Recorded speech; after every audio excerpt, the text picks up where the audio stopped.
Hello everyone, my name is Monica Gamboa and I am a full-time reseller. If you know me, it is probably via Instagram. I am the posh hanger there. I've been pretty active in the community for the last few years. And I've also in that time said I was going to upload a video. Never do it. I never do it because I allow my, I'm scared of video.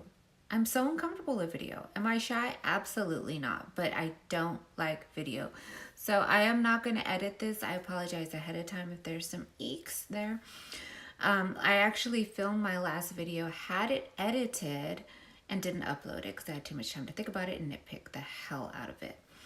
So here we go. Let's just do this. So I am a full-time reseller. I've been doing this for about 7 years. I never envisioned myself as a reseller. That wasn't a career path that I thought I would ever do full-time. Definitely not. I always resold on the side for fun. I resold back in the Yahoo auction days. I don't know if anybody remembers Yahoo auctions. You pretty much sell your kidney on there. I mean, I would go in to the San Jose flea market, pick up random little goodies, sell them on Yahoo auctions. So started selling them on eBay. Back when it was like Craigslist, there was no pictures, there was snail mail checks. People would send you money orders. It was like the Wild Wild West. It was amazing. So yes, did I always have kind of a interest or knack for it? Yes, but I never saw it as a career. So my actual career was in banking. I worked at Wells Fargo for 16 years. I started as a teller when I was 16 and I worked my way up to branch manager. I was also a sales coach for a market area. So I was in charge of boosting branches sales. I was so into Wells Fargo and just really zoned in on and focused and determined on going up that corporate ladder, and I did, and I was on my way, and I thought, man, I'm gonna retire at Wells Fargo, my first and my last job. I mean, I was ready to get a stagecoach tattooed on my ass. I mean, I was like so into this job. At my peak, I had 2 branches that I ran simultaneously. I had 50 employees, 4 assistants, and I was like, okay, this is my job. This is what I'm supposed to be doing. I love sales. I love teaching. I love coaching sales. Let's do this. Yeah, until it wasn't. Wells Fargo was merging with another company, and I saw the writing on the wall that I was not going to be there any longer. And that's pretty much what happened. I had a job, and then I didn't. Goodbye. That was not fun. So being that it was so sudden and I was the one to quit, being that it was so sudden, I didn't have a plan. And me quitting and not just going to another Wells Fargo or another bank, that was a decision. That decision would haunt me for years. So after I quit, I'm actually from and currently live in California. I went to visit my sister in Arizona, and I was so used to being around so many people, my peers, my bosses, my employees, my customers. I went from all that to just being alone. I pretty much only talked to my immediate family, and I pretty much cut off all my friends. Looking back now, I know that I went there because I was running away. At the time, I couldn't see it, but I can say that now. And the first year, there was a lot of depression. I pretty much sat on the couch. I always say this. I literally sat on the couch for a year and watched weeds. That's what it felt like. Just daydreaming, being the mom, selling weeds. I was like, ooh, I guess that's technically a reseller. Absolutely a reseller. But it was towards the end of that first year when I was just so, disgusted with myself and not understanding how I allowed myself to get there. And I would always think, if my employees could only see me now, like, this is so bad. What happened to me? And during that time is when I became really broke. And I thought, okay, let me go ahead and sell I have nice clothes from when I was in banking. So I sold all my blazers, my shoes, my slacks, all my nice suits, my bags on eBay. And I thought, after, those things sold, I thought, wow, like, this is interesting. I wonder if I could do this while I look for, a job. Even then, I didn't think like I was going to be doing that as a job. Also, you have to remember that I did not have social media. I wasn't on Facebook. I wasn't on Twitter. Never watched YouTube. I didn't even know of the word reseller. Like, I did not know people did that full time. I didn't know anything about that kind of career. So after I sold my suits and all of that stuff, I discovered that our local savers had Dollar Day. So I remember spending $50, and I needed that $50. So I remember spending that $50, obviously getting 50 items, and sold those. And back then, I had an old ass BlackBerry, and I literally had a nail on the wall in my living room and a hanger. And that's how I would take pictures and then upload them to my laptop and sell them. That's how I started. And so, after my first trip to Savers, things went good. And then I went a second time, bought a little bit more. And then went a third time, bought a little bit more. And then I started seeing like, whoa, wow, like this could be some good money. I still didn't get that I could do this full time. And then it was at that point that I started actually looking for jobs. I had taken my son to the library one day, and we were there, and I just randomly looked up eBay, and I found this book called eBay Millionaires, and I read it just so fast. And it was about 5 or 6 stories about people that became millionaires on eBay or sold $1 million on eBay. And what they all had in common, even though their stories were different, was that they all started so modestly, either in their garage or, just selling things out of their closet, and then just growing it and growing it and growing it. And that was the first time that it dawned on me that people could do this full time, like these people. And never in my wildest dreams did I ever think I would actually sell $1 million of used stuff, but I have. So back to that story, that was when I first thought, okay, I could do this full time. And I got really serious about listing and really serious about trying to up my game every time I went to Dollar Day. And I was very, very frugal, and I was very, very determined to stay on my Dollar Day. I did not pay up. I paid $1 until I discovered they had half off days at Goodwill. Then I started paying $2, $3. So I think that was really important because that allowed me to make a lot of mistakes, learn more brands. Now I will say that because I am primarily a women's clothing seller, I did have an edge because I was that person that used to pay full price. I know it hurts me just to say that. I used to pay full price or shopping at Nordstrom, shopping at Saks. So I already knew a lot of brands. But Dollar Day, because I had limited funds, allowed me to just grab stuff and learn more as I went. So, and like I said, I didn't have social media. I didn't watch YouTube. I didn't know there were like people on YouTube helping you become a reseller. I had no idea. So right when I got momentum, I'm like, yes, I could do this. And that right when I said, okay, I'm going to do this full time. I gave myself a time frame. If you can hit X amount per month, then you could do this full time. Let's go. I remember finally getting momentum, and then I got sick. I had tumors in my chest, and I had to have pretty much emergency open heart surgery.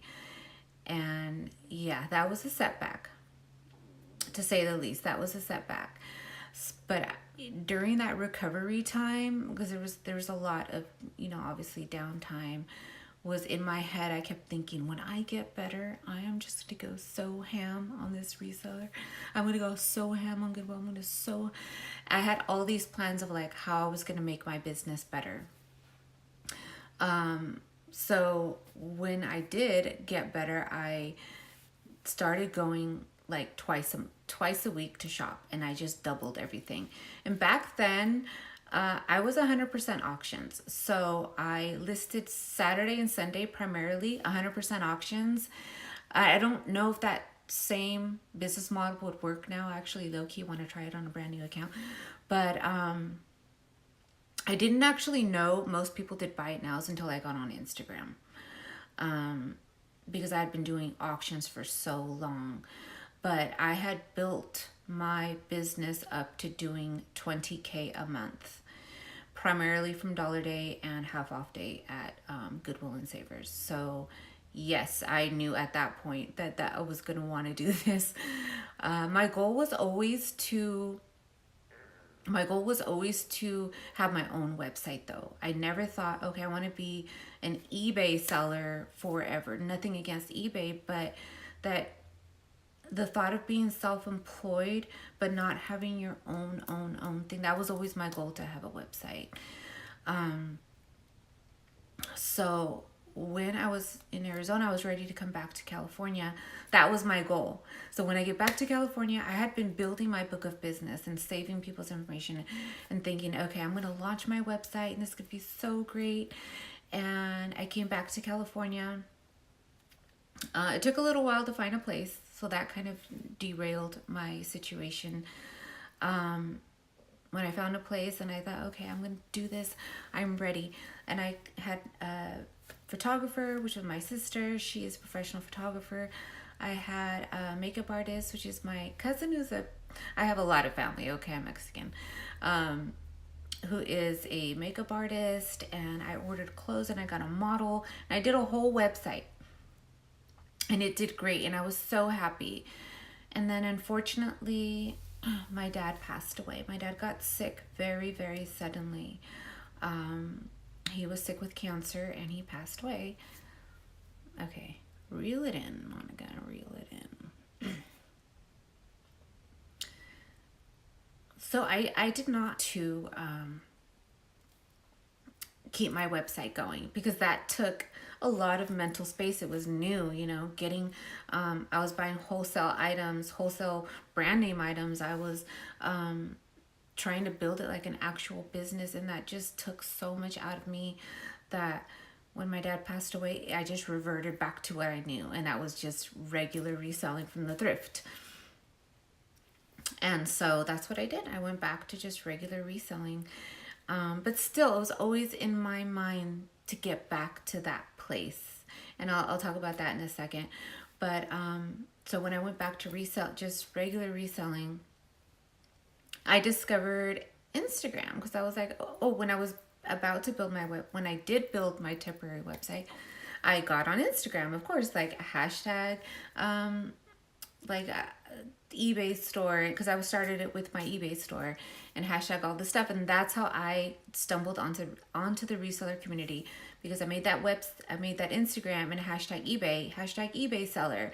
And then people started asking me questions when I would post stuff I had for sale, like, oh, this is what I have in stock today, or this, is back in stock, or whatever it was that I was putting on my Instagram. People were asking me questions, and I'm like, oh, there's other resellers out there. And then all of a sudden, I literally just stumbled upon everyone and found out there was this whole community. And the whole time that I was reselling, all those years, I was just like a little hermit crab by myself, no YouTube, no nothing.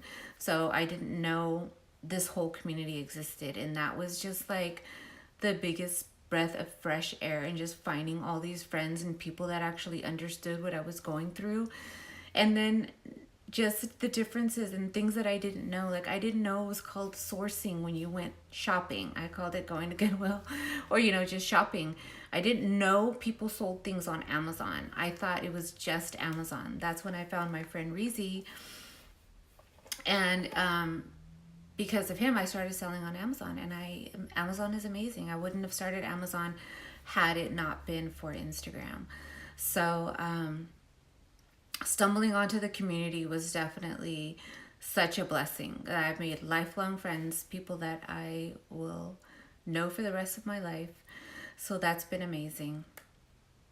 So I now sell on Amazon. And then I also sell on Poshmark, though that's not like a huge portion of my reselling business. It's a part that I definitely enjoy. I love the community. It's definitely social. Duh, it's like a social app, so that makes sense. And so yeah, that is pretty much how I've landed. Fast forward to today. Now, I still have plans of launching my own website, and I am in the process right now of looking for inventory. And I do plan on doing the whole photo shoot again and revamping it, because one thing my dad loved was, you know, when he got sick, we did the photo shoot. We were already doing the photo shoots, and he was just so excited to see me and my sister working together. And he was so excited to see that my plan was finally happening. All those years of doing eBay at the thrift, and that I was doing what my goal was. So I want to get back to that, but it took me a while to get my mind right in the headspace to do this. So this year I'm ready. I'm ready to do all the things that I said I was going to do, and I just did not have the energy to do it, the mental energy. And, you know, I'm not perfect, obviously, but I'm happy to share my journey. If you do follow me, some things you need to know probably is that I'm very sarcastic. If you follow me on Instagram, you know I'm always joking. I love to laugh. I love humor. If I'm not like laughing or joking, I'm not a serious person unless I need to be, you know, unless somebody needs to be checked. But you know, I love sports. I love dogs. I love California. That's where I live now, in Santa Cruz County. Another thing that's kind of happening different in my business that I'm gonna be really happy to document is I've been a one-person show for so long, and only recently, as my sister started helping me, it might only be temporary, but I definitely see that something that I need to keep going. If I want to get my business to the next level, I definitely need help. So my goal on here is to, you know, just document as my business change, and also help with things, tips for eBay. I'm happy to talk about what has worked for me. I have sold close to 60,000 items on eBay, so I'm happy to talk about that. If there's any requests, you're welcome to put them below. I don't even know how to probably answer them, but I'll figure it out. That's been my MO. Get there and figure it out. How's it worked though? So anyways, thank you guys for watching my first video, and let's see if I make another one.